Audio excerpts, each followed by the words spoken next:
અમે અહીંયા 70 વર્ષ રહી છે. અમારા 3 પેઢી થઈ. આમ તો મારા છોકરા મારેથી તો 5 પેઢી થઈ. પણ અત્યારે એવું અમને આપે કે તમે 15 દીમાં ખાલી કરી વાળજો. અમે 15 દીમાં ખાલી કરીને જવું ક્યાં અમારે? આવી બધું ઓલા જે કહેવાય બધા આધાર કાર્ડ એ બધું દઈ આવ્યા.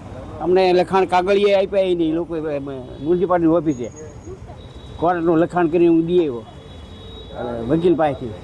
એ આપ્યા એ કાગળ કે તમારો પહેલાં તમને આ લઈ જાઓ, બીજા કાગળ તમને મોકલી દે છે. એ આવ્યા નહીં.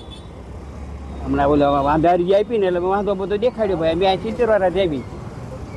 કેટલા લોકો અહીંયા આમાં અમે અમારો છોકરો, એનો છોકરો, એના છોકરો, કેટલા જણા છે નોટિસ?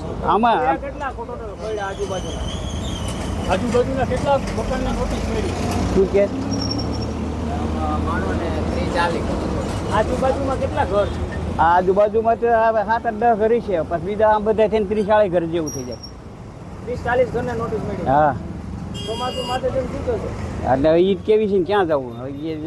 22 તારીખે આવીશું કે જો ઝૂંપડા છે તમારે પાડી લાગશે તમારી સગવડ કરી લીજો. પણ ક્યાં કરવી? ફાઇલો આપતા એ બંધ કરી દીધું. હવે ફાઇલો આપવાવાળાને આપી દીધી. જેને રહેશે ને એનું નામ હોય એક આપે. વાહ અમારે 5 છોકરા એને શું કરવાનું? એવી ધમકી આપે ને. હવે એ તમને એક જ ફાઇલ મળશે. આપનું નામ? ધર્મેન્દ્ર આહિર. મહાનગરપાલિકા દ્વારા આપણને નોટિસ કરવામાં આવી, શું કહેશો? 15-20 દિવસ પહેલાં એ લોકો આપી ગયા હતા કે તમારા આધાર પુરાવાને બધા રજૂ કરો. બરાબર, બધાએ લાઇટ બિલ, આધાર કાર્ડ, પાન કાર્ડ, વેરા બિલ, ગેસ કનેક્શન બધું આપેલું છે. અને માણસો અહીંયા બધા 70 વર્ષથી રહે છે. તો આજે હવે 15 દિવસમાં ખાલી કરવાનું કે પબ્લિક બધી જાય ક્યાં? શું પુરાવા રજૂ કર્યા હતા તમે?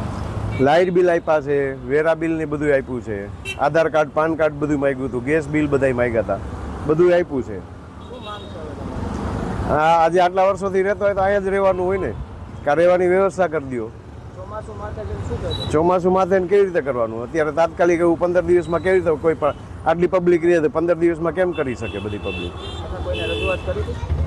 રજૂઆત કરવામાં તો નગરપાલિકાએ જે માગ્યું હતું એ બધું નગરપાલિકાને બધું રજૂઆત કરી દીધી છે.